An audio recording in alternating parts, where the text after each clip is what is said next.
My name is Hank Clark. I'm Program Director of the Political Economy Project. And on behalf of the PEP and the Rockefeller Center for Public Policy, it's a real pleasure to welcome all of you here today.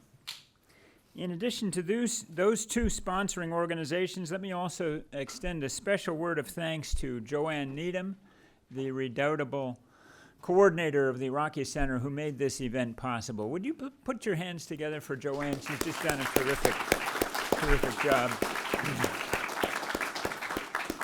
Thank you so much. In 1989, with the fall of the Berlin Wall, there were many people who thought that a two-generation-long struggle against totalizing regimes of the right or the left had finally come to a successful end. The major alternatives having been tried, many people felt that liberalism had triumphed and that we had reached what Francis Fukuyama, of course, famously called the end of history. What a difference a generation makes. Today, the world is awash in movements that are unabashedly opposed to the liberal consensus that seemed so secure in the immediate aftermath of 1989. Election results in places as varied as Britain, Hungary, the United States, Brazil, and the Philippines, and books with titles like The People Against Democracy have made many people question the liberal post-1989 consensus. Our two guests today are well situated to help us through the thicket of complex issues that this turn of events has created. Patrick J. Dineen holds a Chair of Constitutional Studies at Notre Dame University and has also taught at Princeton and Georgetown. His work ranges widely in ancient and American political thought. He has a highly visible presence in public forums, at home and abroad as a speaker and as a writer. He is the author or editor of 7 books that I've been able to count, and numerous articles and reviews covering political philosophy and its relationship to literature and religion and beyond. His book, Why Liberalism Failed, 2018, flyers available outside, which triggered this afternoon's event in a sense, has been praised by everyone from David Brooks and Ross Douthat to Cornel West and Barack Obama. Quiz, how many books can you name that have gotten that range of praise? It has been called revelatory, courageous, path-breaking. One reviewer calls it the most electrifying book of cultural criticism published in some time. Aurelian Craiutu also has a very impressive resume. Aurelian is professor of political science at Indiana University, where he has interdisciplinary affiliations with a number of programs, including the American Studies program, the Center for East European Studies, and numerous others. He has written widely on the history of liberalism, on Tocqueville, and on theories of transition to democracy, among many other topics. His book, Liberalism Under Siege, was named a Choice Outstanding Academic Title when it appeared, and his recent book, Faces of Moderation, which is one of 2 that he has written on the subject of moderation as a political virtue, has been called superb and timely, intellectually moving, and lyrically written.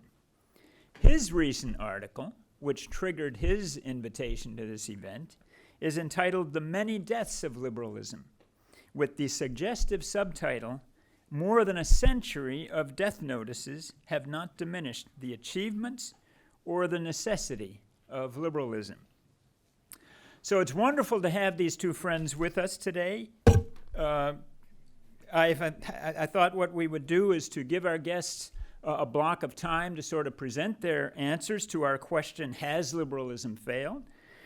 Then afterwards we can give them a chance to trade notes, exchange comments, and I might pose a question or two from the table before opening it up to Q&A. So let's begin. Won't you please join me in welcoming the author of Why Liberalism Failed, Patrick J. Deneen.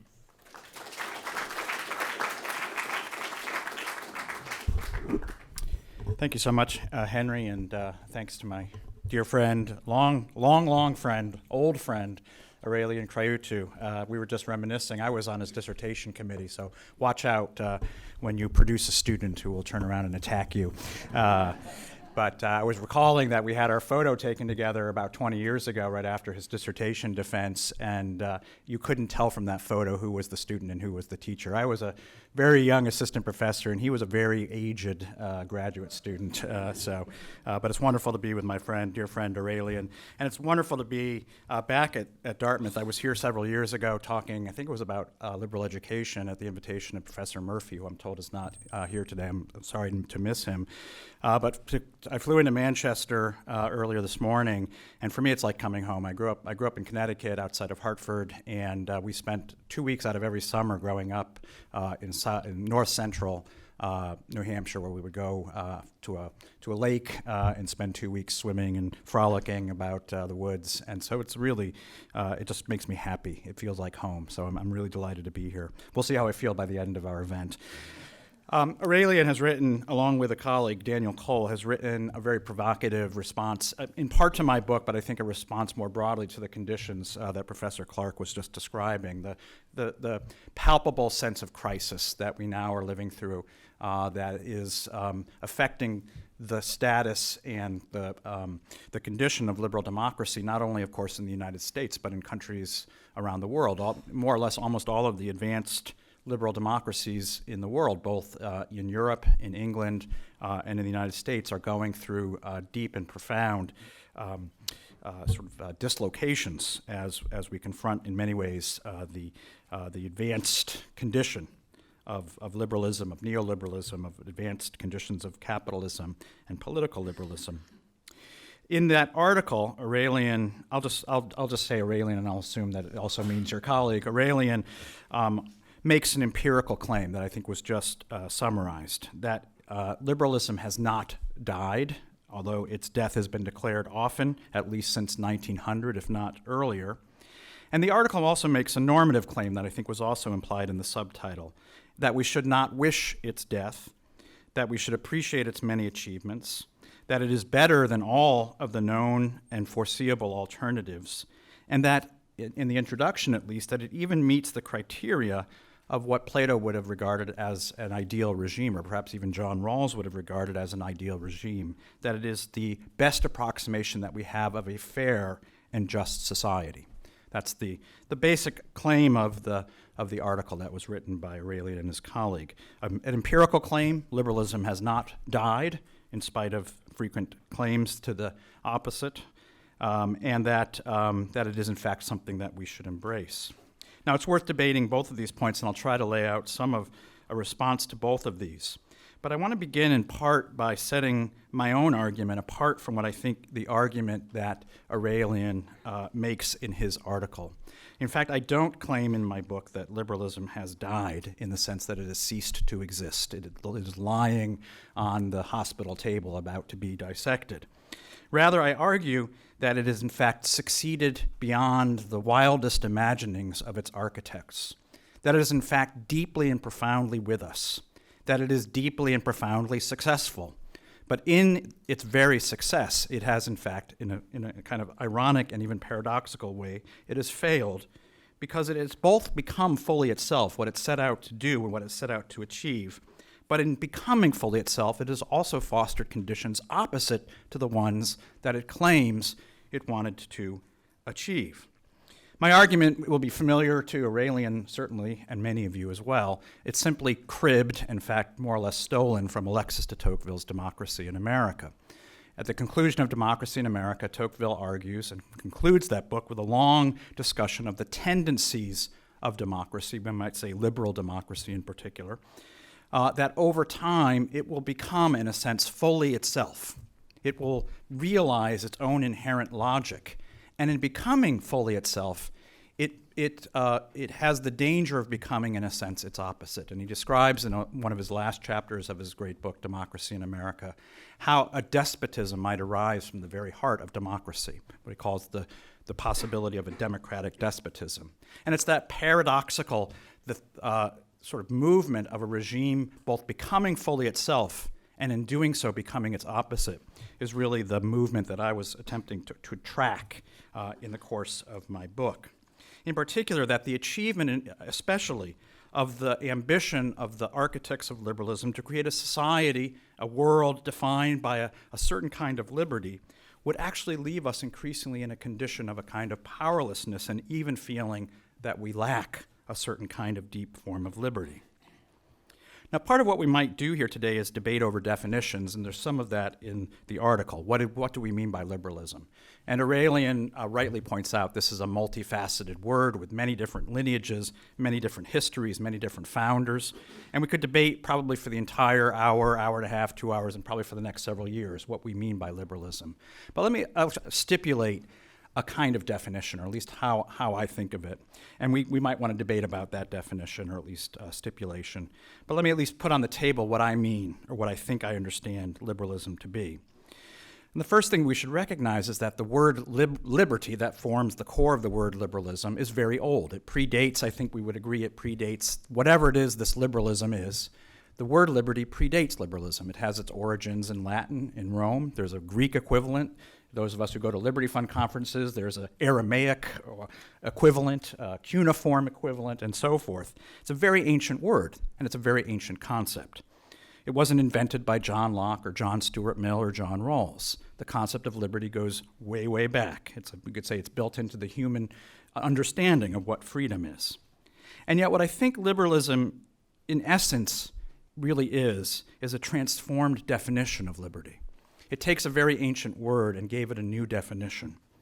The older definition of liberty, and those of you with familiarity either with the classical tradition or with the biblical tradition, the Christian tradition broadly, and I think other religious traditions as well, understood liberty as the condition of a kind of self-rule, a kind of self-governance of one's own soul. Think of Plato's Republic and the way in which Plato describes the free soul, the soul that is genuinely free, is a soul that is self-governing. And as well, a society, a political order that is also self-governing, is understood to be free, as opposed to a tyranny, which exists in a condition of unfreedom. In the very concluding books of Plato's Republic, Socrates describes how both the soul and the city that is governed by tyrannical impulses, while appearing from the outside to be free, doing whatever that person or doing whatever that city wants to do, is actually in a condition of profound kind of servitude. Servitude to the passions, to the base instincts and interests, in servitude to desires that can never be satiated. And of course, this is an understanding that you see expressed over and over again in the Gospels, in St. Paul, broadly in the Christian tradition, what Augustine would call the servitude to the libido dominandi, the desire to dominate, the libido, the desire to exert domination that can never be satisfied, so in a kind of imperial impulse. So this ancient definition and understanding of liberty is really a kind of cultivation of a form of self-discipline and self-rule, found and based in cultivation of the virtues that are both virtues of individuals as well as political virtues of self-governance, of rule of law, of conformity to some set of standards that govern political decisions, and so forth. What liberalism, it seems to me, where liberalism is launched, is a transformed definition of liberty, in some ways to the opposite of what was understood in those ancient times. To use one author as an example, John Locke, in his great and justly famous Second Treatise on Government, describes human beings in the state of nature as in a condition of liberty, of complete liberty, and liberty is defined as the liberty to do with my person and my property as I wish, without any external constraint upon how I dispose of my person and my property. Liberty in this sense we might call negative liberty, as it was called by Isaiah Berlin. It's liberty as understood as an absence of external constraint. And I would submit that if you were to talk to most of your classmates or friends down the street and ask them, what is freedom, what is liberty, it's likely that they would give you the definition of liberty that we have come to understand from this liberal tradition. This is an understanding of liberty that's deeply embedded in our contemporary understanding. This liberty is in some senses limitless, except when it comes into contact and potentially damages another person. so you can act as freely as you want until you reach the point where you interfere or harm someone else. This is, of course, the famous harm principle that you find in John Stuart Mill. And the purpose and end of government is to establish the boundaries where harm occurs, and really only to do that, only to establish those boundaries to determine where and when harm is occurring and preventing people from harming others. Now, this understanding of liberty, while it seems in some ways to articulate a very minimalist understanding of what politics is, and I think this is one of the great understandings of what liberalism, it proposes a kind of neutral rules of the game in which everyone can pursue their way of life, the kind of ends and purposes that one would wish to pursue, as long as you're not harming someone else, and that this is a highly minimalist understanding of what politics and what government is. But the two main ways that I suggested in my book that this ambition of achieving this form of liberty is achieved requires a kind of profound transformation, a transformation not only of our politics, but more broadly of our society and even of our souls. The first way in which this liberty needs to be achieved is freedom from other people. We need to be free, especially from any unchosen commitments, any commitments or relationships to which we have not consented. We need to be free to determine our own life path, including the kinds of relationships, the kinds of associations, the kinds of memberships that we will agree to enter. But we need to be equally free to be able to revise those relationships, those commitments, and those memberships. So in some ways you could say that not only does it introduce the idea of consent as a social contract politically, this idea of consent and the chosenness, the legitimacy of all relationships being chosen, ends up transforming all dimensions of life. Thus, for example, we can think of maybe one of the obvious examples would be the transformation of marriage. Marriage, once understood as the lifelong, right, till death do us part, is now an infinitely revisable relationship, and indeed, more often than not, is one that one will revise at least once, if not several times, during the course of one's life. Now simply a contract that one enters for a distinct period of time until at least one of the parties regards it as no longer advantageous or preferable, and then departing then. And if you live in Hollywood, you do this regularly, almost every week. But we can think about how this applies to almost every aspect of life: one's religion, one's place, one's community, one's friends, and even, increasingly, the choice about what children we will have or what kind of children we will have. And as science moves forward and technology moves forward, even be able to choose the features of the children that we will have, or whether we will have children at all.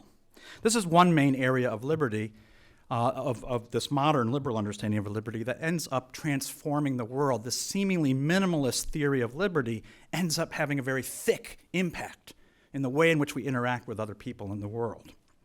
The second major component that I think is central to liberalism in this understanding of freedom to do as one wishes has to confront that other great obstacle to that liberty to do as we wish, which isn't just other people, it's the world. The world presents innumerable obstacles to the fulfillment of our desires, as we all are aware. This is something you learn very early. It's not fair. Why can't I go out at midnight to be with my friends? That's liberty from other people, but there's also the desire to be free from sleep, as most college students know. Now, in earlier ages, this was understood simply to be the inescapability of necessity or fortune. If you read Machiavelli, for example, you'll see Machiavelli arguing that it would be ideal if human beings could at least control half of fortune, half of the sort of serendipitous aspects of the world. But what one notices, especially in the early modern period leading up to the instantiation of liberalism, is that this, what seemingly random and somewhat unpredictable aspect of the world now gets defined increasingly as nature, and a nature that can be increasingly commanded and governed and mastered, especially through the application of a new form of science and new applications of technology. And thus, accompanying the rise of liberalism as a political project, there's liberalism as a kind of technological project, the technological project of freeing ourselves from nature and the limitations of nature. And these two aspects of this project have been wildly successful, and in this sense, I think liberalism has not simply failed, it has succeeded. it succeeded wildly in freeing us from other people and from dominating and commanding nature. We have made ourselves increasingly into the individuals that was only imagined by figures like John Locke. John Locke suggested that we are by nature free, equally free, that we are radically free from other people. This was, of course, not the case when Locke was writing. He was simply imagining this condition.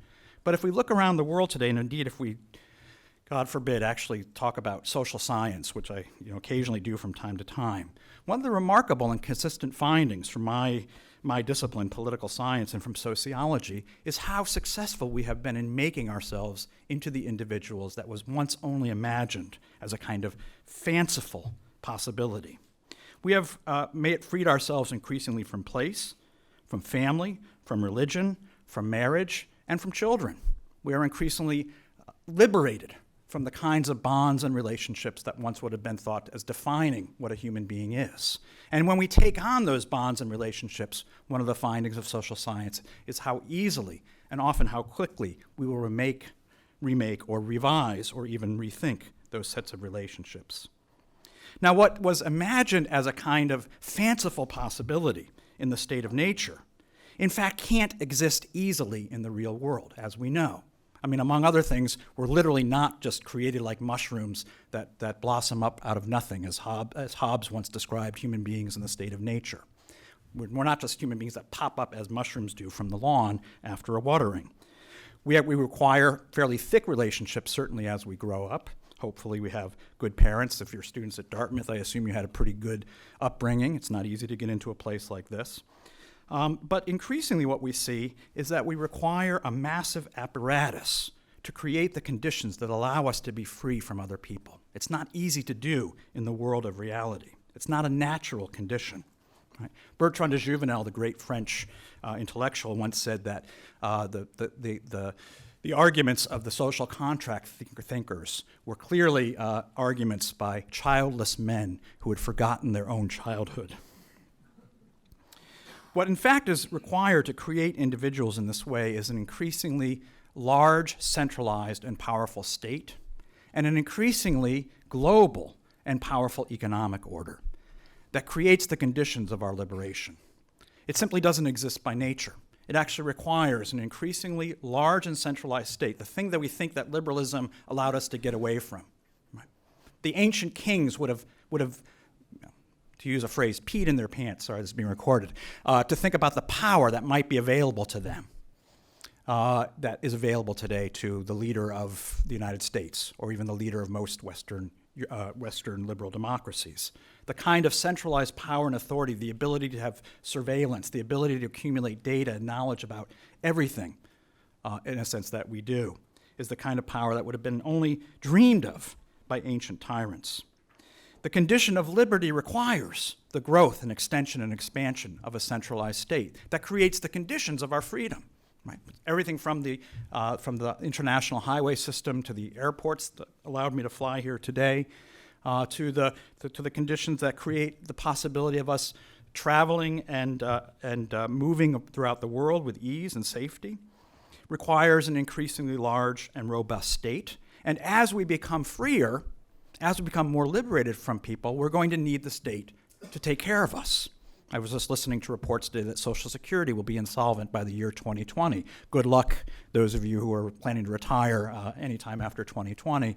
But increasingly, we rely upon the state to take care of us, recognizing that we are liberated, among other things, from our families who might once have had that job.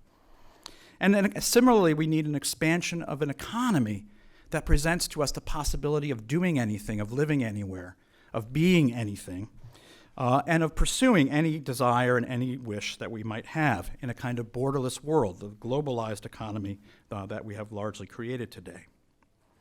And the other prong of the liberal project, we could say, has also been a wild success, the technological project that pushes back all the boundaries and limits that the natural world seems to present to us.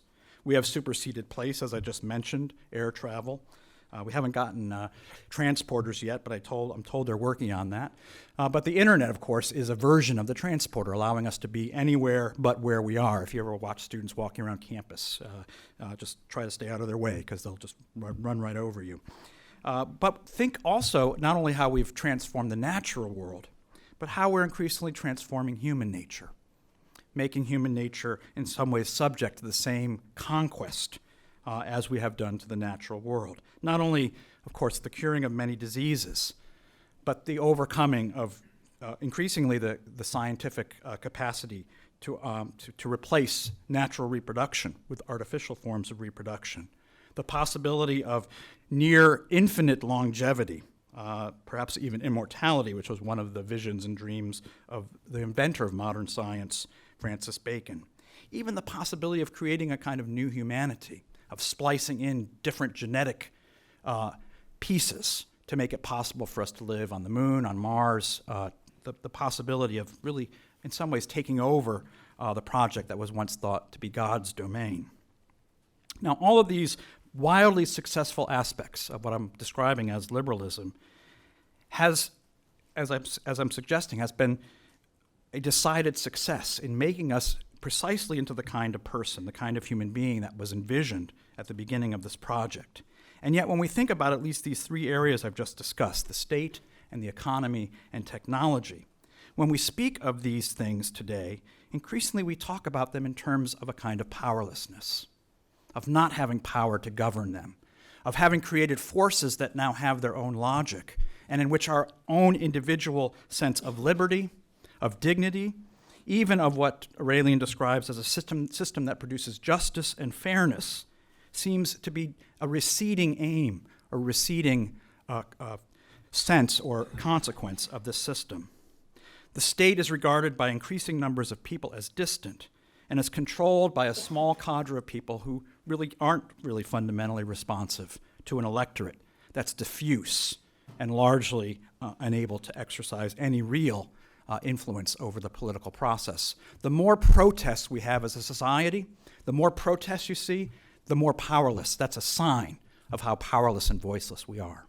Right? It's not a sign of our political potency. It's actually a sign of our actual ineffectiveness in many ways. Our voicelessness is demonstrated through a kind of mass gathering rather than through processes of politics, where you might actually in some ways be able to have a kind of voice in making policy and directing the political project. So when we think increasingly of the political crisis of our times, one of the objects of that is the sense that we, the people, no longer control the state. The state is no longer subject to us. And this is certainly, it seems to me, part of what's been happening in the European Union.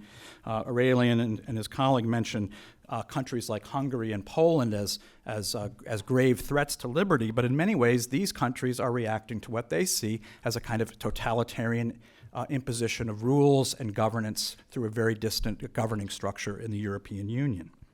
Or think how we often talk about the economy. This economy that mercilessly sifts winners and losers. You students know this all too well.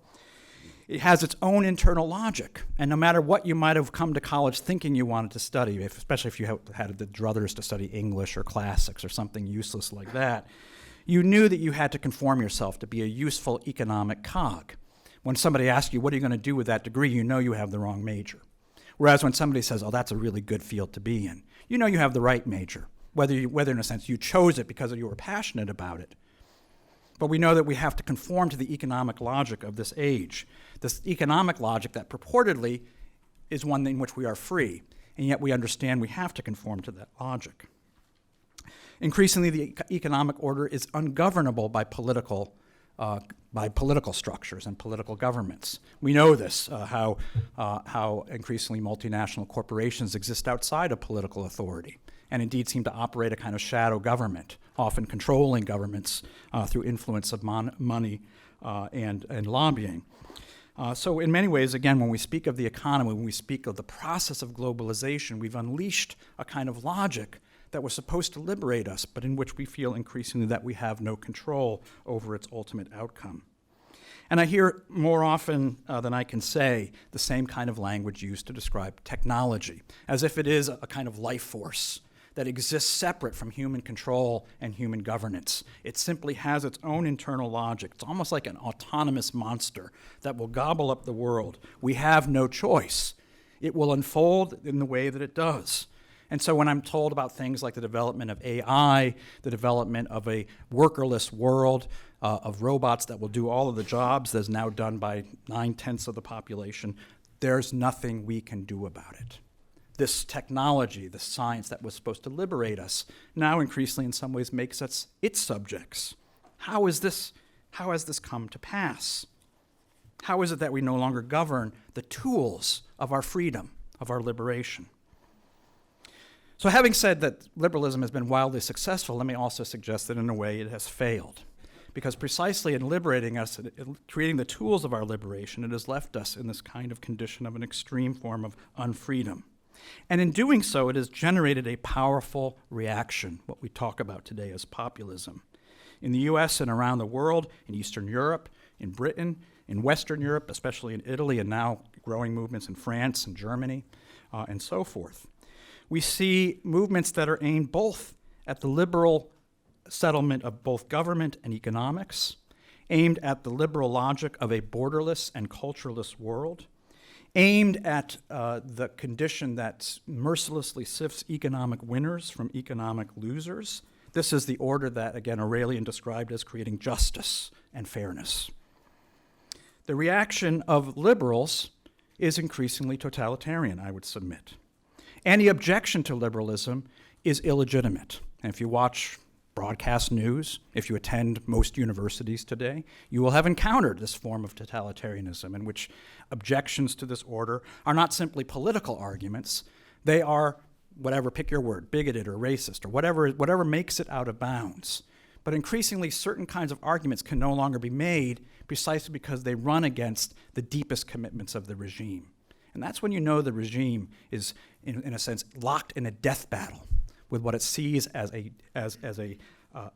opponent that is prodigious and threatening. But I would argue that that opponent is not actually the populists. The opponent are the conditions that liberalism itself has generated, and it is unwilling to come to grips with, unwilling to recognize that it has created the conditions that is now creating and generating this counter-reaction. And if it genuinely wants to confront this counter-reaction, your best tactic isn't to seek to suppress it, because believe me, it will come back in a much more harsh and much more determined form, and a much less attractive form than even we see today, believe it or not. But rather to confront the conditions that have generated this counter-reaction that we're seeing today. Indeed, I would suggest that for the foreseeable future, this is our politics in the West.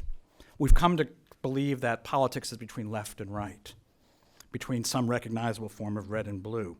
And maybe that's the way we still think of it, but it seems to me that politics today is increasingly between claims about the logic of a regime needing to continue to flow out in their inexorable form, and those who want to subject those inexorable logical extensions of liberalism, subject them to some form of a kind of political control, a call for a kind of common good that has largely been lost in a liberal polity. That's my claim, and now I'll be very happy to turn the floor over to my friend Aurelian Craiutu. Thank you very much.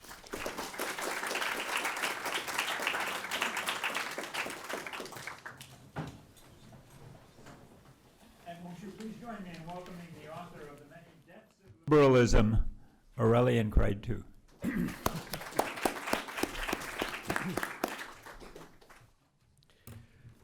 I'm very honored and delighted to be here with you to discuss an important topic tonight, which is the crisis of liberalism. This topic would have been hardly conceivable 3 decades ago, as Professor Clark pointed out, when the Berlin Wall was falling. The first post-communist government was formed in Poland in August of 1989, and the students revolted in the Tiananmen Square in early June of 1989.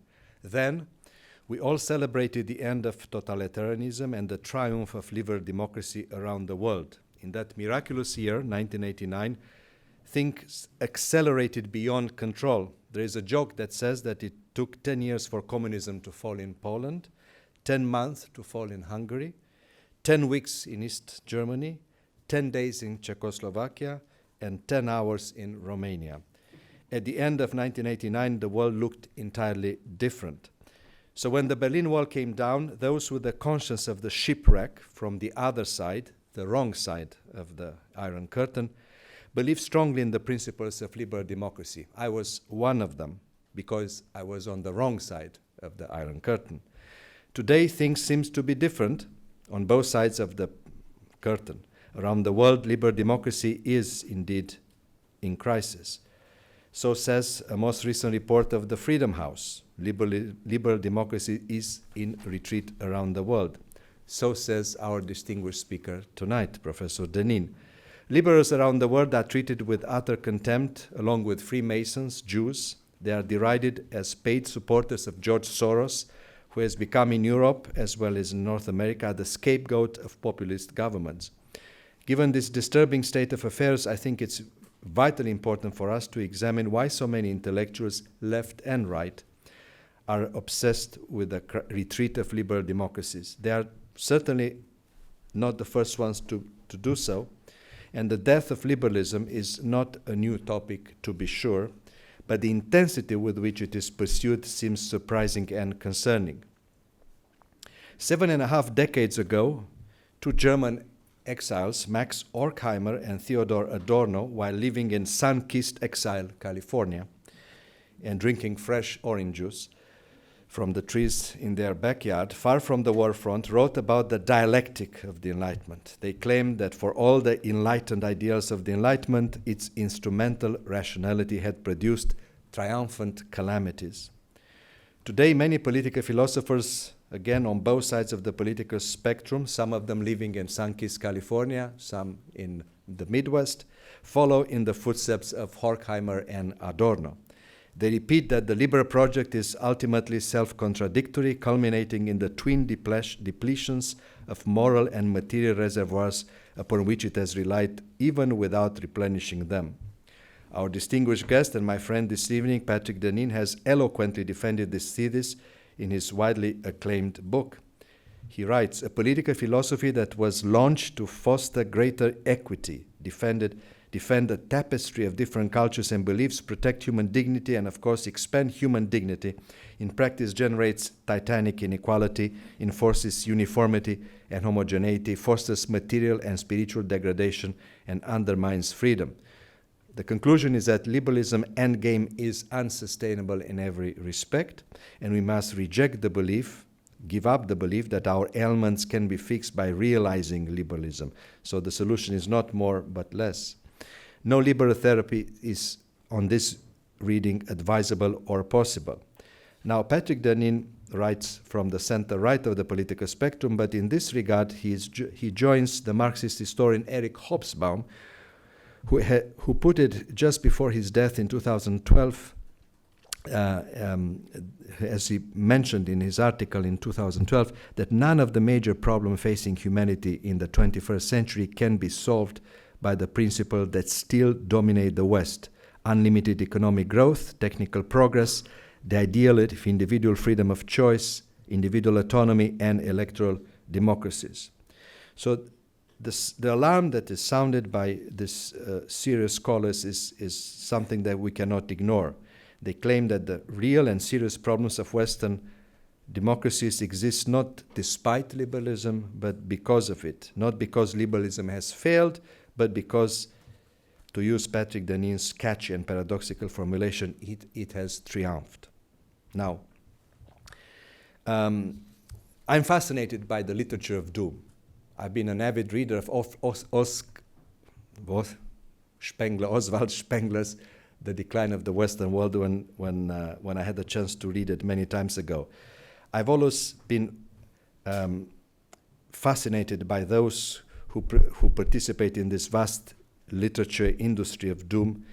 And I think that it's interesting that this industry here produces so many Cassandras that we cannot dismiss, because they tell us a little bit of some of our worries, something that we need to express publicly. But the current pessimism is, I think, not only to be expected, but also surprising at the same time. Now, it is hard on the one hand not to be distressed by the external shocks from violent Islamism, the injury to liberal values done by state surveillance, war-making and torture. It's hard not to be distressed by global banking collapse and its costly rescues and prolonged economic harm that was widespread in the aftermath of the crisis of 2008. But there is also, I think, and this is something that I would like to propose to the audience, there is also a little bit of good news. We should not ignore the good news either. Let me give you some good news here. Global life expectancy in the past 175 years, this is during the period when liberalism has failed because it has triumphed, has risen from 30 to 70. The share of people living below the threshold of extreme poverty has fallen from 80% to 8%, and the absolute number has halved. The literacy rates are up more than fivefold to over 80%. Civil rights and the rule of law are more robust than they were only a decade ago. I think these are important numbers that we should not ignore, but we should realize that the topic of the death of liberalism is not a new trope. As I tried to describe it in an article that I co-authored with my colleague Dan Cole, this has been announced for a long time. Scholars and statesmen have been declaring liberalism dead or in deep crisis for at least a century and a half. Let me give you a few examples here. An article in the February 1900 issue of the Blackwood's Edinburgh magazine declared liberalism is dead, referring not just to the UK Liberal Party, but liberalism as a political theory in general. The anonymous author labeled liberalism a bastard philosophy and a superfluous one. Upon the whole, he concluded, it's good to know that liberalism is dead. That was in 1900. That same year, across the Atlantic, Edwin Godkin, founder and editor of The Nation, wrote despairingly of the eclipse of liberalism in the years caused at the time by a new nationalism of greed. The Declaration of Independence, he wrote, no longer arouses enthusiasm. It is an embarrassing instrument which requires to be explained away. He thought that the US Constitution was out of step with the new anti-liberal zeitgeist. Even after the defeat of Nazism in the World War II, a victory for liberalism in the West, I should remind you, but a triumph for communism in East Central Europe, obituaries for liberalism continued to be written with surprising regularity. Now, frankly, I have to confess that it's hard to know what to make of all these pronouncements, some more rhetorical than others. At least to us, they bring to mind the related trope, the jeopardy thesis coined by economist Albert Hirschman. In The Rhetoric of Reaction, Hirschman analyzed the claim that many government-enacted reforms tend to jeopardize liberal institutions and individual liberty. He suggested that there must be some inherent intellectual attraction, and I should add some benefit in advancing various versions of the jeopardy thesis. The attraction of this thesis must be great indeed because liberalism has been declared dead so often. Dan Cole and I conducted a Google Books N-gram analysis, which graphs the number of books containing a certain word or a phrase as a percentage of all the books in the Google collection. And we found out that liberalism first died in late 1870s, but according to Hirschman, it was already declared as dying as early as 1830s. So we have here a patient that has been ill for a long time, but still kicking today, and then died more at the turn of the 20th century and has been dying almost continuously since 1920.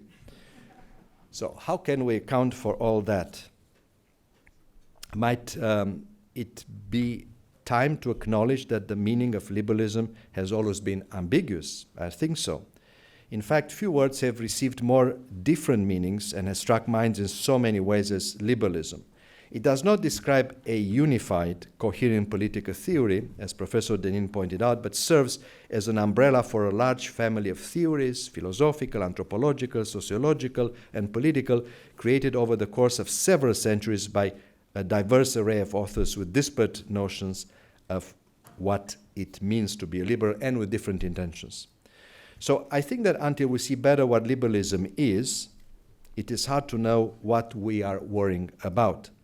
The name liberalism, just to remind you, can be used to describe systems of governance as distinctive as the French physiocrats, laissez-faire, the libertarians' night watchman state, FDR New Deal, the law-ordered state of the German ordo-liberals in the aftermath of World War II, or Lyndon Johnson's Grey Societies. All these were called and are being called liberals. Today, new liberals criticize neoliberalism, which is another catchy and imprecise word. Every time I hear someone talk about neoliberalism, I turn off. And neoliberalism is seen as a cause of increasing inequality and declining social mobility. At the same time, classical liberals denounce the excesses of social welfare state for its encroachment on individual liberty and the state dependency that it creates. Liberalism is decried in some circles as a doctrine based by an amoral and a callous elite, a blind apology of market greed and low taxes, a Western way of life mired in materialism, individualism, and consumerism.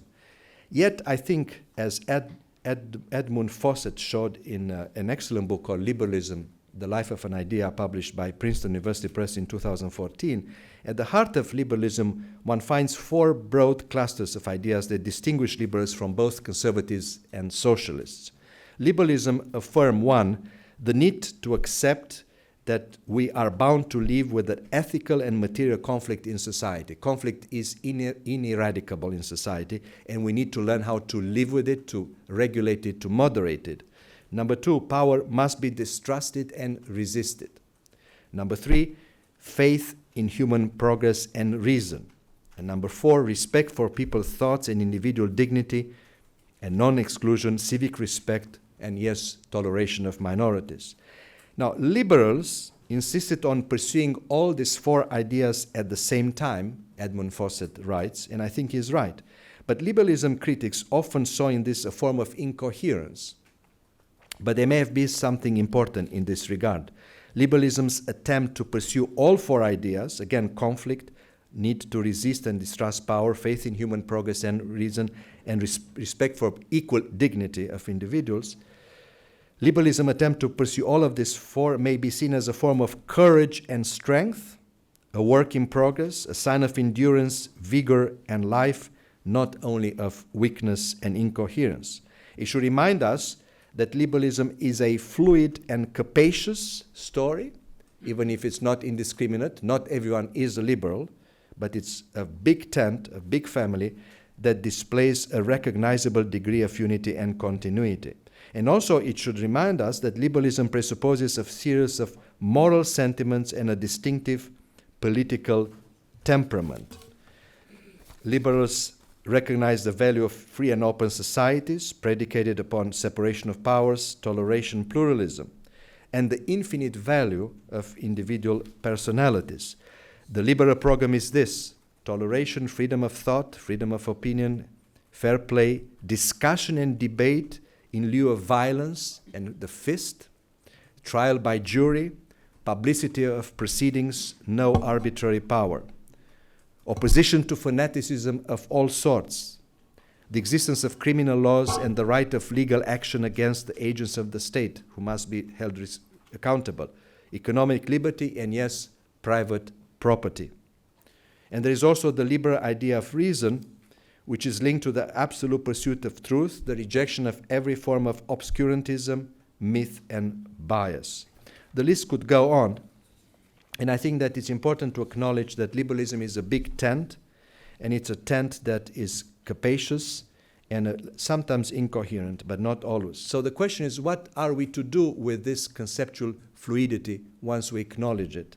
I forgot to mention that in another book that we cite in our article, which I recommend to those of you who are interested in the history of liberalism, by a Brazilian diplomat called J.G. Mercure, called Liberalism, Old and New, he identified about 30 types, 30, of liberalism. So what do we do with so many liberalisms? A few conclusions spring to mind. What distinguishes liberalism from other doctrines is that no one version of the liberal outlook ever became canonical. Not Locke, not Montesquieu, and not Madison's. Liberalism, unlike socialism or communism, has no accredited church. no doctrinaires, no Communist Manifesto, no Marx and Engels, no standard Bible. It has always been loose-fitting, open to interpretation and argument, and liable to being misinterpreted or simplified. And it has always shown a notable degree of continuity as outlook, philosophical outlook, as practice and philosophy. So I do think, and I speak here as a historian of political thought, we need to take this conceptual fluidity, ambiguity seriously. When it is accompanied by some form of ambiguity at the verbal level, as it's the case with the complex concepts such as liberalism and capitalism, we need to distinguish between serious debate and intellectual frauds that work with a proximate definition in a coherent manner. This happens with, in my view, with all of those denunciations of neoliberalism. When this happens, everything is pressed into the mold of the neoliberalism, crisis of capitalism, sometimes with an odd sense of schadenfreude and a surprising self-assurance. What all these approaches have in common is the use of a simplistic black and white approach and false dichotomies accompanied by verbal pomposity. And this is why I think it's very important to engage in this debate and always revisit the essence of liberalism, something that Professor Deneen does very thoughtfully in his book. But I do think that what does not transpire from his book, and we should discuss further, is in reality liberalism creates a big tent for many different conceptions of the good life, in accordance with, yes, I agree with the commitment to individual choice and legitimacy. Some have seen this as a weakness of liberalism, yet drawing on the work of Spanish philosopher Ortega y Gasset, I would like to define liberalism as the supreme form of generosity. In liberal regimes, Ortega wrote, the majority, which has power on its side, concedes to weaker minority the right to live on their own terms, thus announcing the determination to share existence with and respect those who have a different view of the good society. That was Ortega y Gasset's definition of liberalism in the La Rebelión de las Masas, the Revolt of the Masses, published in 1929. So there are many liberal languages that emphasize different things. Human capacity, enlarging human capacity, privacy, individual responsibility, toleration, cultivation of individuality, limited power, pursuit of greatness and excellence, equality, equal respect, dignity, social justice. So I don't think we should simplify liberalism by defining it as a single-minded campaign for liberty or small government, laissez-faire capitalism. We must remind that even when liberals spoke or speak for liberty, they are not standing up all for the same thing. The same goes for those who defend the individual and the market. Now, I will not hide the fact that I'm concerned about the state of liberalism today and our society today. But if liberalism has failed, as Professor Dineen so eloquently pointed out, I would also want to state that it's virtually impossible to imagine the world without it, one way or another. So I think despair itself can generate mostly forces of destruction, not of reconstruction. The opponents of liberalism forget to furnish any proof that we shall do better with their brand of economy or social arrangements, assuming they have one. We are entitled to ask for a counter-proposal and a program of action. Alas, most critics tend to leave us in the dark regarding their positive program. All we get is a false impression that we are faced with a crisis, not merely of economy, but of the whole system, a fate, as it were, to which we must blindly bow. So I think we should be concerned and resist this wholesale rejection of all those values that we subsume under the word liberalism. It is our duty, I think, it is the duty of any serious critic of liberalism and any defender of liberalism to examine very carefully what are the defects and imperfections, what are those that can be imputed to liberal economic systems rather than to other historically more or less incidental circumstances appending to liberalism. So the decisive point in judging liberalism or capitalism is that precisely in our days when the system is being attacked, it is disfigured and distorted beyond recognition by elements that are alien to its initial essence, mostly interventions with a complex economic structure, tariffs, regulations, premiums, and subventions. All these interventions have lowered the efficiency of liberalism as an economic doctrine But it is important to resist the temptation of succumbing to escapism and anti-liberal solutions. It was liberals themselves, actually, such as my favorite of them, Wilhelm Röpke, one of the founding fathers of Ordo liberalism in Germany, who did not shy away from denouncing what Röpke called liberal immanentism. That is, the belief that the market and the competition can generate their own moral prerequisites autonomously. In reality, Röpke announced in a wonderful book which is called Beyond Supply and Demand, mistranslated into English as a Humane Economy. In reality, these elements can come from outside, that is, and the ultimate moral support for market economy always lies outside of the market. This is the liberal position. It presupposes a set of what economists like Deirdre McCloskey call bourgeois virtues, such as prudence, saving, a sense of tradition, courage, a sense of duty, civic-mindedness, and honesty, to name only a few. In reality, as Röpke himself put it, man simply does not live by radio, automobiles, and refrigerators alone, but by the whole unpurchasable world beyond the market and turnover figures, the world of dignity, beauty, poetry, grace, chivalry, love, and friendship, the world of community, variety of life, freedom, and fullness of personality. These are, at the end of the day, the values for which Professor Deneen fights in his valiant work, perhaps sometimes unbeknownst to him. So I would like to point out in conclusion that I began by reminding of the great transformation that occurred in that great year, 1989. At first sight, it appeared to be a boom for liberalism. In reality, the fall of communism left liberalism without a global rival against which it could compete and define itself and renew itself conceptually. While as dark as our situation is today, and I will not deny many of the points made by Professor Dineen, it has not, or at least not yet, sunk to the depth of Europe of the 1930s. But one has a similar impression today as again Röpke when he observed the intellectuals in his own Germany of 1933. And this is what he said in a speech given on February 8th of 1933, 8 days after Hitler came to power as Chancellor of Germany. Rarely in history has a group of people been so busy helping to saw off the branch on which they sit. He was referring to the German academics of his times. Liberal democracy has created the free and open society that most of us in the West take for granted today.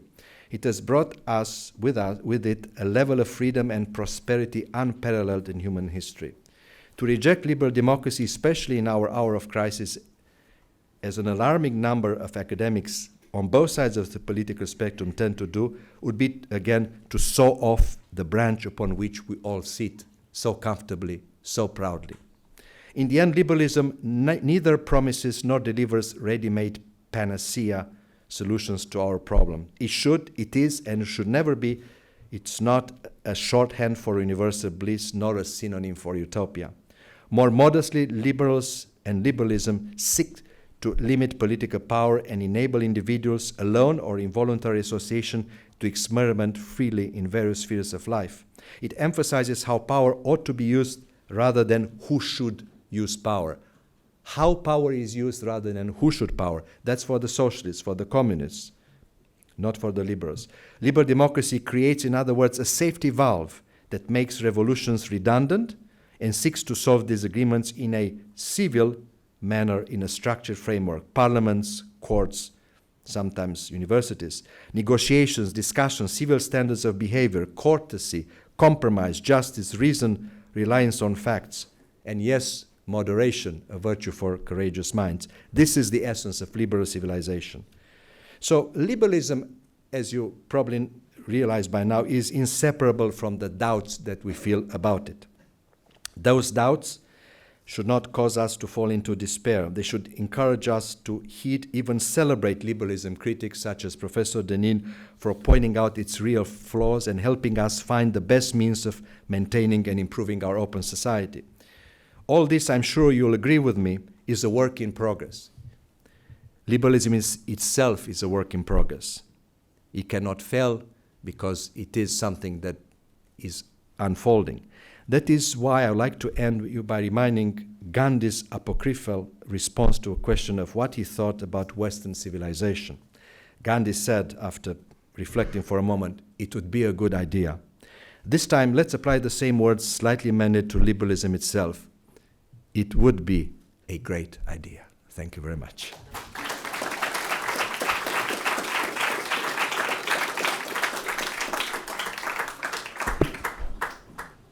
Would the two of you like to respond to anything the other has said in their remarks? Patrick?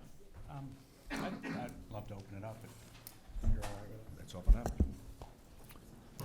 Let's take some questions from the floor. I would only ask two things of you. One, please make your question a question. And please make your question one question, if at all possible. Thank you very much.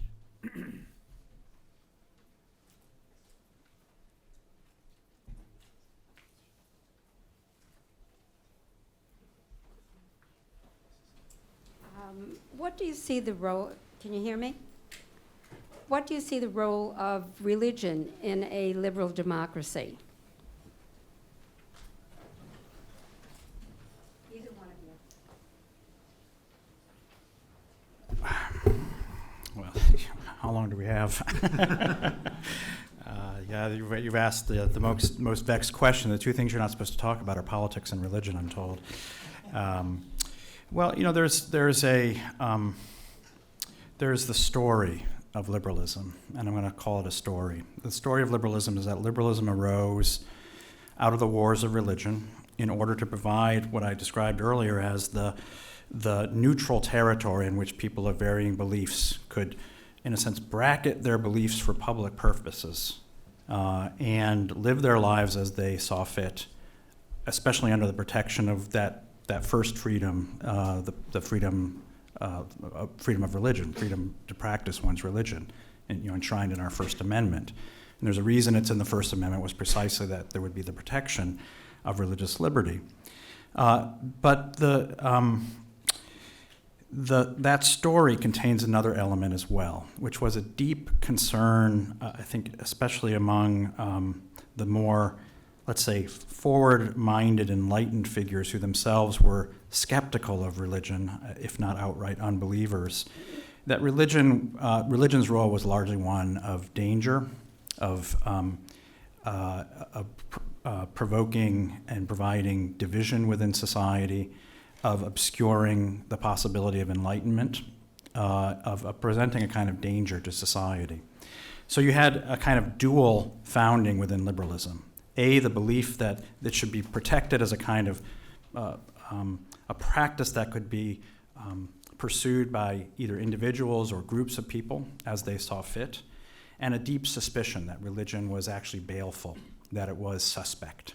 And these are both parts. I mean, Aurelian speaks of the complicated tradition of religion, and this is certainly one of the complicated traditions of religion. So you have, on the one hand, figures like James Madison articulating a strong belief in the need for religious liberty. At the same time, you had Thomas Jefferson articulating a critique of monkish superstition and a desire ultimately to eliminate religion, or at least to make it, let's say, largely a matter of to regard it as backward opinion and ultimately to replace it with science and a kind of true belief. I think this tension within liberalism, we've seen it being played out over centuries. It's clear that this is a tension within liberalism itself, and we can see sort of two sides of liberalism in regard to religion. The belief that there's a place for religious belief, and you mentioned role, that there's even a beneficial place for religion. This is a long tradition. Figures, Tocqueville is certainly one of them, who regard religion as a necessary boon to upholding certain kinds of norms and standards and morality of society. And liberals like, more contemporary, like Richard Rorty, who regarded religion as essentially an irrational belief system that had no place in the public sphere and wanted it to largely go away. I would say within the liberal world, the second of these liberalisms has become ascendant. that increasingly what you see is religious believers claiming the rights of religious freedom, the rights enshrined in the First Amendment, to defend themselves against an increasingly hostile secular liberalism that regards those beliefs as backwards, as recidivist, as preventing enlightenment, as the sort of a collection of views that would be better to be eliminated and to be done away with. And what we're seeing is an increasing effort to use the power of the state to restrain, restrict, and even control religion. We saw this under the Obama administration with the HHS mandate. We see it in various ways and guises, the effort to increasingly put adoption services, Catholic adoption services, out of business and so forth. I see this as a great threat to religious liberty in coming from one strand of liberalism that is ascendant today in the liberal world. My deeper suspicion, and it would take us much longer than I think we have to talk about this, my deepest suspicion is that this was, in a sense, built into the liberal project. That the ultimate move toward a kind of secular society, and an aggressively secular society, was really built into the view and the assumption that religion had to be regarded as an official matter, as a matter of opinion, not containing anything that could be thought of as truth. And as soon as that sort of epistemological belief becomes widespread, it renders religion as no more a legitimate kind of form of, you could say, morality or public discourse or norms than the flying spaghetti monster, or whatever odd belief system one might have. It turns it into a kind of peculiarity. I think that the sort of the long history of liberalism, broadly speaking, in America was a bit of an outlier for a long time, has been an increasingly aggressive form of a kind of alternative kind of religion, if I could put it that way, one that's been hostile to more traditional forms of religion. Again, I would need more time to really lay this out, but I think that the question really goes to the heart of where we see some of the deepest contestations today in our country and around the world, and it is on this question in exactly the ways that Aurelian described. Can liberalism be liberal when it comes to belief systems that it may not ultimately see eye to eye with and be able to embrace? Is it truly liberal, or is it really, and has it all along been something actually really quite different? So wait for the mic. That uncomfortable pause.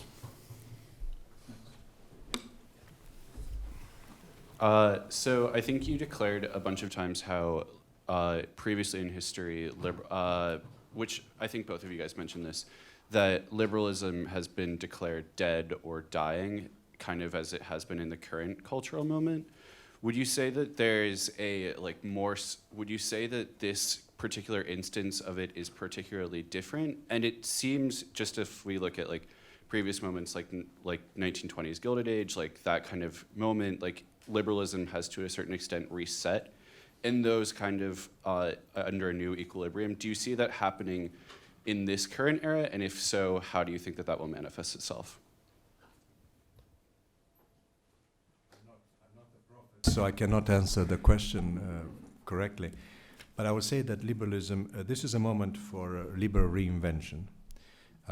Liberals need to take seriously into account what their critics are suggesting, and they should focus on fixing what's wrong with our world. And there are many things that do not work well. The true spirit of liberalism shouldn't be self-congratulatory, and that's what we have in academia today, but one that is changing, ever-changing, likes and welcomes disruption. And I think that, historically speaking, liberals have showed that they are pragmatic spirits. They can come up with new solutions to constant evolving crisis.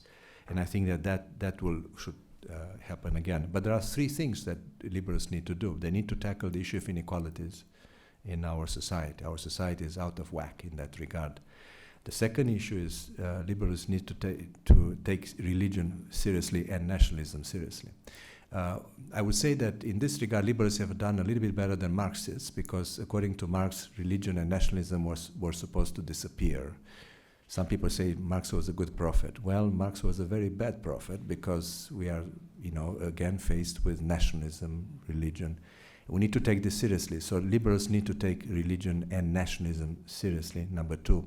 Number three, we need to acknowledge that we need to reform, liberals need to reform the current system of education. And I think that that is a big challenge ahead of us. So it's possible to do small changes, but I think that what is required today to overcome the crisis is bold action in a way that liberals have been able to do in the past. Here I would like to say one other thing about liberalism after the war. The best times of liberalism were 1945, 1989. This is when liberals defeated Nazism, were fighting against communism, were defining themselves. They came up with solutions. That's when they invented a compromise called social democracy in Western Europe.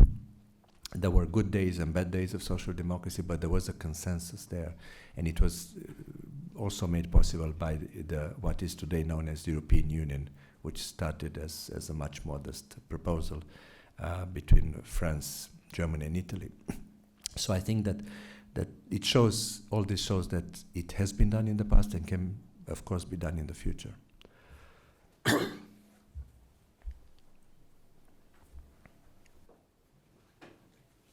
Hi, good evening, and thank you for the talk. So I'm from Brazil, and historically, where I come from, and today as well, oftentimes economic liberal or neoliberal practices come together with authoritarianism from the state.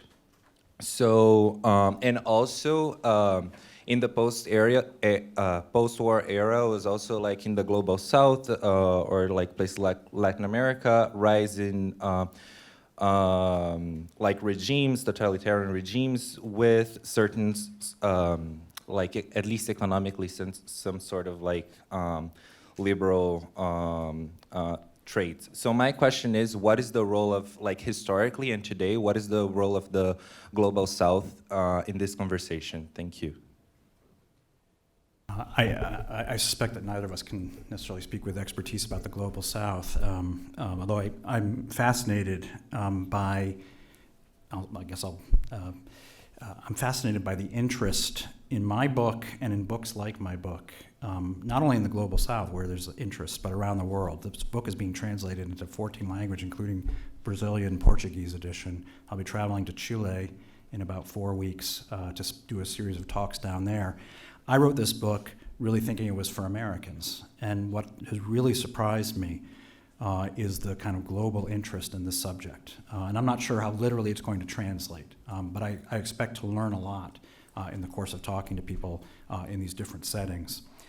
Let me, I think what I suspect, and I'm sure there are particular cultural circumstances that we really need to take account of, but I suspect part of what one is experiencing in places like Brazil, I think what was experienced in a place like Chile, was the experience of the creation of a liberal political and economic order, which it turns out is not the mythic beginning that we all learn.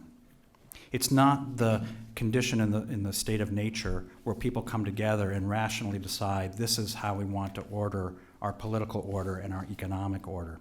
In fact, if you look back historically, what you actually find is that there were exercises of profound forms of authority and authoritarian imposition of certain kinds of economic and political structures. One good source to look at this is Karl Polanyi, who wrote a book called The Great Transformation, who writes about the creation of what we now think about as the capitalist political order. And what he really shows is how a series of elites in that time, several centuries ago, created the conditions, including the enclosure movement in England, including the effort of large landowners to begin to assert a kind of authority over market forces, to create the conditions for the market, often against the wishes and the will of the lower classes. So this wasn't a kind of consensual project per se. There's a great line in Polanyi's book in which he says, laissez-faire was planned. It had to be created in some senses. And you could say the same thing was true to some degree or another degree about liberalism in many different settings. I mean, I think you can't understand the project of American liberalism without understanding the way in which the Native Americans were treated in this country. They were non-persons because they weren't productive They weren't productive members of a productive economy. So they were non-persons in the way that African American slaves were non-persons. They weren't productive. They didn't contribute to society. And we're able to see that now, but in that moment, it served our view, the view that the only real human beings were highly productive people who were engaged with an economic activities that would increase gross national product and so forth. And I'll be really controversial. I'll predict that in 50 to 100 years, we'll have the same view about abortion, because those are the non-persons for us today. These are the people who limit our freedom today in the same ways that Indians limited the freedom of the expansion of the continent and so forth. Liberalism has been very good about determining who are non-persons for the purpose of our liberty. So I suspect that, at least in part, what's being experienced by the authoritative imposition of certain liberal structures and political and economic structures is very much a retelling of that story. Let me add one thing to your question. I think your compatriots would say to the question, it would be a good idea. It would be a good idea to have rule of law, to have free competition for power, the possibility to remove from power without violence, without electoral fraud leaders that have betrayed the trust of the participants. It would be a good idea to allow people to associate voluntarily, to pursue things and hold accountable those who do not do their job. It would be a great idea.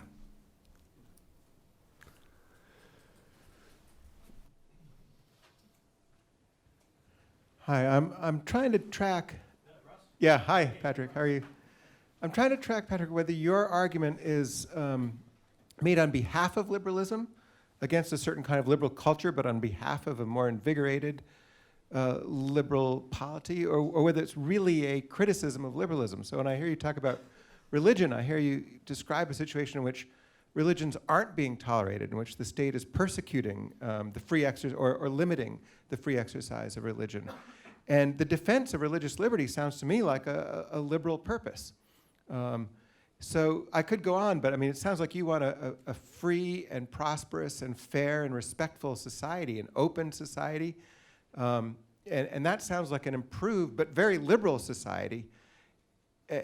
Or is it that you want a really fundamentally different kind of society than the one we have grown up accustomed to calling liberal? Yeah, no, in fact, I think, again, this would be a really long answer on the question of religion. Obviously, it's very complicated. I actually think this is where sort of liberalism sort of plays itself out. In other words, I actually think that religious liberty ultimately is not going to be respected in a liberal society. I could give you the book-length version of that argument, which I'll bring out someday. But essentially that. Things like, think about what we're debating today. Religious liberty, academic freedom, freedom of speech, all of these great liberal virtues. Who is it that's denying these great liberal virtues and practices today? It's the so-called liberals. Why is that? It's because they are, in a sense, at the end station of the process that I described in my introductory remarks. The creation of these radically individual, autonomous selves in a technological society. And any points of resistance to that vision of what our society should look like increasingly will become under hostile fire. And claims of sort of old-fashioned liberal virtues will become increasingly disregarded as no longer applicable, because the substance of liberalism no longer needs the mechanisms or tools that led to the creation of those conditions. In other words, what Aurelian regards as the essence of liberalism, I regard as the tools that led us from one kind of society to the society that we have now. I think he's mistaken that we can sort of get those back if we just invoke good old-fashioned liberalism. I think we are now in essentially a different substantive order, that those tools are no longer, in a sense, those tools are going to be thrown aside as no longer relevant or useful, and they're going to be picked up by people who are going to say, what about free speech and what about freedom of religion? And guess what? You're not going to get that because it no longer conforms to the substance of what liberalism is. So we differ in some sense that I actually think that there's no getting it back. I might be wrong about that. Time will tell.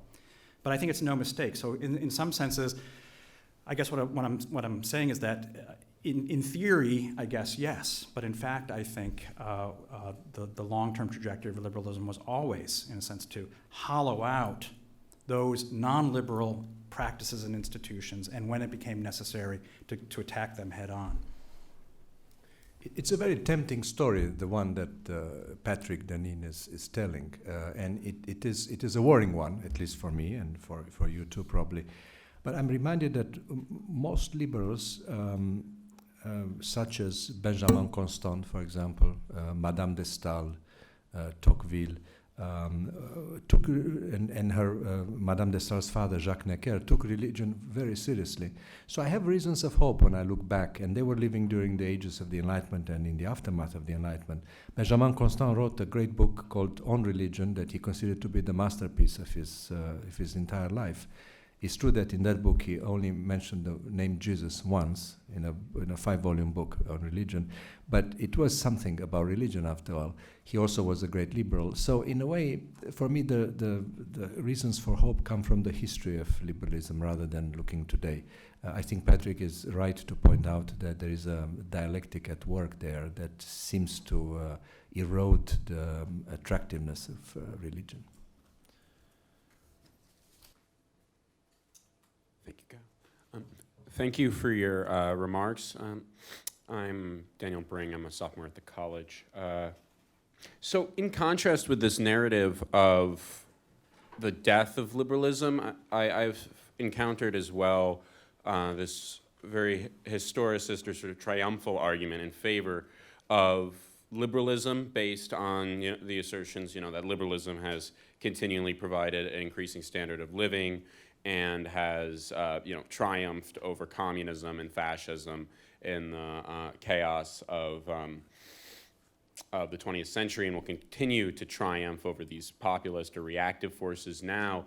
And my question is, do you think that there is something inherent about liberalism which lends itself to this view that human societies over time trend towards liberty and human advancement, and that there is this progressive essence of liberalism that leads to this historical view?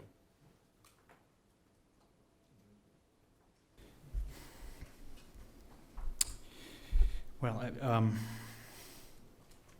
so I hear often, one of the questions I get regularly is, well, what about prosperity and longevity and all the good things that we have today? And I'm not going to deny that. I appreciate longevity and modern dentistry and penicillin and so forth. And yet, I think we are all aware. Whenever I hear these statistics, we're all aware that while these are necessary, they're not sufficient conditions for human happiness. Right? You just read Aristotle and you get that. Right? Aristotle figured this out. They're necessary conditions. A certain form of health and material satisfaction is a necessary condition for human flourishing, but it's not the essence of human flourishing, right? It's not the sum of human flourishing. The material conditions of life provide, among other things, the possibility of flourishing with friendship, right? What is the height of Aristotle's argument for the best life? It's not having 4 flat screen TVs. It's having deep and good and profound friendships, friendships that reinforce you in a life of virtue and excellence, virtuosity, being a really excellent human being in whatever your capacities and gifts are. One of the statistics, I sometimes play the social science, one of the statistics that strikes me the most about these increasing levels of isolation and atomization is the decrease in the number of close friends that people self-report. In the mid-1980s, people would report they had 3 close friends, and today they report they have 1 close friend, sort of on average. That means that all of the 3 a.m. calls when your boyfriend, girlfriend, whatever breaks up with you, the sessions over bourbon in which you pour out your soul, all that gets put on one person. That person is not going to be your friend very long. If you can spread it out a little bit, the likelihood of keeping 3 friends is much more likely than keeping 1 friend. I find it to be one of the saddest statistics. So we have lots of TVs and lots of cell phones, we have lots of technology and health and so forth, but we have decreasing capacity to form deep, profound friendships, which Aristotle would say is one of the sums, one of the pinnacles of an excellent life. I would say if we begin to put those statistics into the equation, the capacity to form families, to raise a generation with confidence that they will be the embodiment of certain kinds of virtues rather than fears that they'll be corrupted by an increasingly corrupting world. The likelihood or possibility that you'll be remembered when you die. Right? How often do we think of that? Right? That your life will have meant something and people will say your name long after you die because you contributed something to the world rather than just an ephemeral just breeze that passed through and consumed a lot of stuff. I think that these statistics are absolutely important and we should celebrate them, but let's face facts. It's not the essence of what the good life is. It's a necessary condition of life. And we have to face something else as well, that we tend to praise these statistics while we also, in the same way that we do this in economics, we tend to externalize the costs of those things, right? That if the entire world is supposed to live according to the American standard of living, we know that that is literally unsustainable. How is it that we're going to achieve a global standard of living along the lines of what we enjoy in the United States and still have breathable air and drinkable water and non-polluted seas? We know it's not possible. So at some point, we're going to have to exercise either dominion to maintain our standard of living at the expense of everyone else, which is a real possibility, or we're going to have to exercise moderation. And that's something that liberal societies have proven not to be very good at, right? Moderation, there's your theme, right? Moderation, among other things, in material terms, not just in political terms. So it seems to me that one of the great challenges we face is, amid all these statistics of our great prosperity and wealth, are we going to be able to live in a way on this planet with 8-9 billion people and growing? Are we going to be able to live in a way in which we are able to live good lives with material conditions that afford the possibility of a good life, but also to sustain ourselves in ways that I think are deeper in terms of flourishing and human happiness? Let me give you the optimistic take, because this is the pessimistic look. As John Maynard Keynes said, in the long end, we are all dead. That's the good news, because we don't have to think about that. There is the worst saying in the history. I know. It's the only optimism we can master today. There is a story of perfectibility built in the tradition of liberalism that starts with the Enlightenment view. But perfectibility doesn't mean absolute faith in progress. It means the idea that we can, through rational debate, through progress, through discussion, we can remove some barriers, fight against intolerance and obscurantism of all sorts. So there is that. Now, having said that, I have to say that I'm fascinated by Patrick's story, because it's a story that has obsessed me ever since I read the French novelist by the name Michel Houellebecq. Houellebecq wrote a terrifying book called The Elementary Particles, which is a science fiction book, Les Particules Élémentaires, which was translated into English. But it's a book that describes precisely the world that Patrick has referred to. It's a world of atomized individuals with hookups, brief hookups, not real connection, people who no longer know the meaning of what friendship or love. And it's a story that has haunted me ever since I read it. I read it during my honeymoon, I should add. and that has been a challenge ever since. The view, not the marriage. And I should say that I'm concerned about that. So on the one hand, I do believe that there is something to the story of perfectibility that appears in Kant, in Madame de Staël, in Constant, and others, in Guizot, by the way.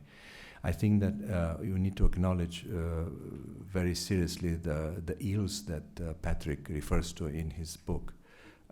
So when I gave you that phrase from Keynes, I wanted just to be provocative. I hope we can do something in the short run. We've come to the end of our time. Won't you join me in thanking our two speakers for a wonderful